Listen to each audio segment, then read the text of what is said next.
Hello, welcome to Paul's Take, and this is my take on the cost of owning a travel trailer. So you must be thinking about getting an RV, but you're wondering, is it expensive? Can I afford it? Is it only for the rich? Is it only for the poor trailer park trashes? Oh, no, they're not. They're not trailer park trash. If you were kind of curious about that, and I was, to be honest with you, when I first started RVing, I was like, well, what kind of people be hanging out at the campgrounds? But think about it, RVs are kind of expensive. So who are staying at the RV parks? People with money. That's right, money. Yeah, because they're not living in them. They're using those as recreational activities. So people that with RVs tend to have some moolah. Does that mean you can't afford it? Does that mean it's expensive? Well, here's the thing. When you have an RV, there's some it's good and bad. It's better and worse than probably what you imagined. How's that possible? Well, the one thing nice about an RV is that first thing is to buy an RV, right? So say you're gonna go to your local RV dealership and looking at your favorite RV and you're like, wow, that thing is $25,000. That's a lot of money. This has got to be like a travel trailer, of course. You can't get one of the ones you drive for that kind of money, unless it's really used. But the one thing nice about them, when you think about an RV, you think it's like a vehicle. But RVs are considered like a home. So you can finance it like a home. So basically you could run those payments for like 10, 15, 20 years maybe. So it comes down, you could really, if you want to draw it out forever, the payments are really affordable.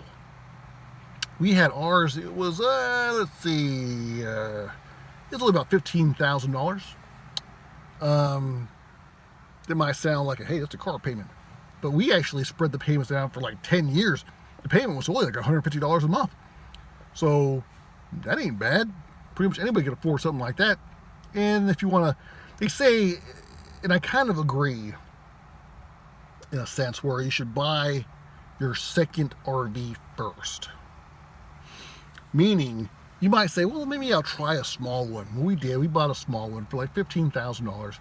They have smaller ones than that, but it was just basic, just big enough for what we needed at the time. And we really did enjoy it, and it was kind of like a nice little learning experience. So you're thinking, well, we'll have it for a few years. We'll upgrade it to something bigger and better.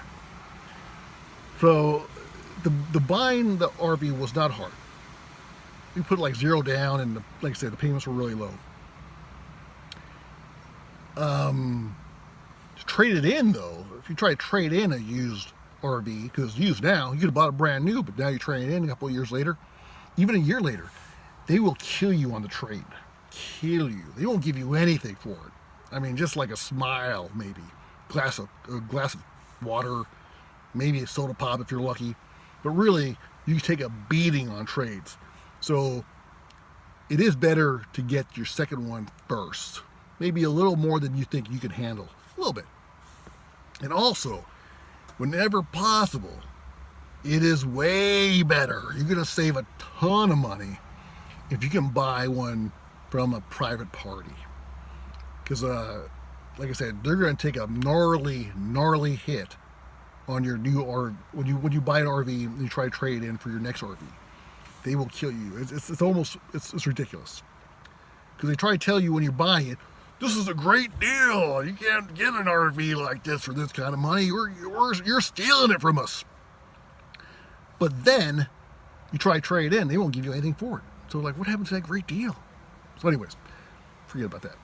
Anyhow, obviously you save a lot of money if you go to a private party. So you look online, go to a RV Trader or Craigslist or something like that, and if you can find somebody that's trying to sell it, you get a great deal. And believe me, they're saving money on trying to like sell it to an RV dealership. So that's the best way to go. Now, of course, you are taking a bit of a risk about because water is the main enemy of an RV. So you're not really going to know what you're going to get. Now, if you could take it to somebody to check it out, that would help. There's still no guarantees.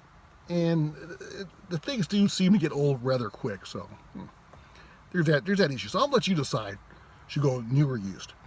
But you definitely, if you go, it's not really a bad deal if you go new, I don't think, as long as you keep it.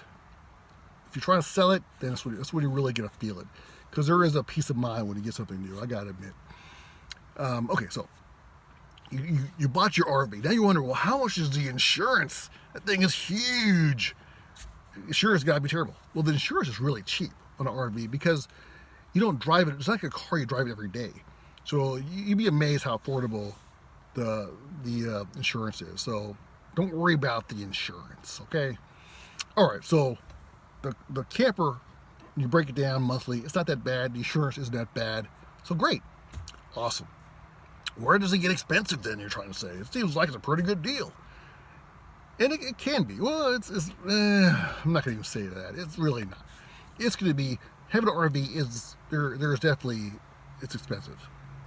And I would even say it's even more expensive than going to a hotel. What? That's right.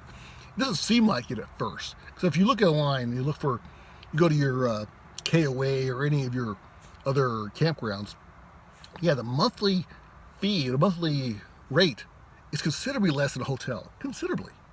So yeah, it's not, once you have the RV, it's not going to be that expensive to use it at that point. Well, you know what I'm saying? So you have the RV already, right? Now you're like, well, how much is it for a campground? It's not that bad. It's like maybe $100 versus maybe $300 at a hotel, maybe even more a night. So a trip could be considerably cheaper, especially, and it even could be less than 100, depending on the time of year you go. But let's just say about 100 a month. Oh, not 100 a month, 100 a night. For 5 nights, $500. That ain't bad compared to spending, $300 a night at a hotel. So that would be, what's that, $150? No, 300 times 5, $1,500. Yeah. That's a lot. It's a lot of money. So when we got our camper, we were staying per week versus a hotel we might stay 3 nights or something. So our vacations were longer because we could afford to. Once you have the camper, you can stay longer. And then it's really, it's nicer. You'll like it. Anyway, we're not talking about that. We're talking about the cost of it. Okay, so once you have the camper, the campground isn't that expensive compared to a hotel. So that's great. What makes it expensive is you're actually paying for it every month. So you're paying, say you're paying $200 a month for your nice camper. Well, right there you're spending, so that's $2,400 a year, right? So that's why, and then plus you got to spend the money for the campground. So then you add that to the $2,400, and then you're going to go maybe more often because it's cheaper, and you want to get the most out of it. So you might go 3 or 4 times a year, which is great. That's what you should do, right? That's why you got a camper. So you can vacation more often because you can afford it now, but you're paying for that monthly amount for the camper itself. So you're paying $200 a month, plus you're paying the insurance, which is not that much, but still it adds to it. The other thing is, now you need a way to transport the camper. This is what really irked me about a travel trailer, this kind of pool, is that I had to get a bigger vehicle. I actually like smaller vehicles because I'm kind of cheap. I like it. To me, smaller cars are more fun and they're more easy to park, and it's an easier ownership. So I had to buy myself a bigger vehicle. So first I bought an Xterra, and so you're paying more for gas whenever you're driving. And if I commute to work, so now the expense of extra gas for the Xterra adds to the cost of the camper, because it's not just when I'm driving the camper, it's all the time. And so we decided at one point, well, you know what, before we realized how hard of a hit you would get trying to trade in your camper, we decided we wanted to get a bigger camper. So I sold my truck, my Xterra, to get a Dodge Ram 1500. Now that thing totally drinks gas all the time because this is my only vehicle. And it really didn't make sense to have a second vehicle. So anyway, so that adds to the price of your camper experience because you got to pay for that gas as well, So anyway, so you got to take that into consideration. So when I sold my camper, I was going to tell you how much I felt like I saved per month. When I sold my camper, because we did sell it because we're moving and we realized we needed a bigger camper anyway, so we outgrew this one. Anyhow, so I sold it. I figured just on the car payment and the gas and well, actually, it wasn't even a car payment, I don't think. So I was saving a good $400-500 a month by just not having a camper and having a regular car. That's how much I felt like I saved. So, and then also the other thing that maybe, I don't know, maybe it's just I think it maybe more applies to our family than your family, because your family is probably a little better than this, or better than we are at this.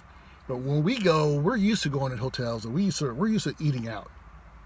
So we would go camping in a camper at these great resorts, but we pretty much ate out almost all the time, so that was expensive. And then we shopped, and that was expensive. So now we're making 4 big trips versus maybe 3 small trips.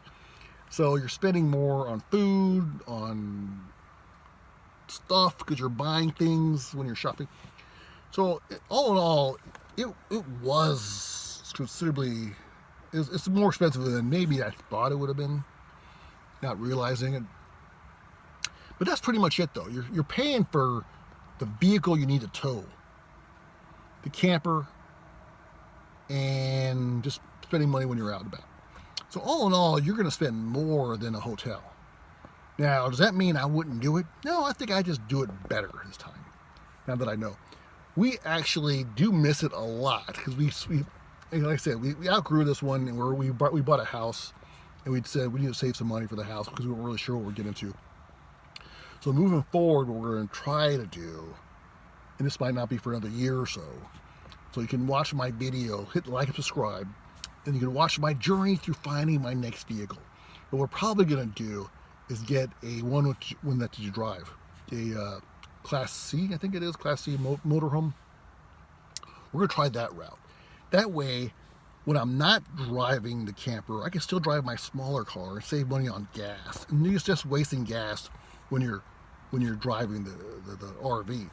Oh, speaking of gas mileage, when you travel in an RV, you're pulling, I don't think it really matters what you're pulling it with, you're going to get about 10 miles per gallon, and you're going to stop every 5 minutes for gas.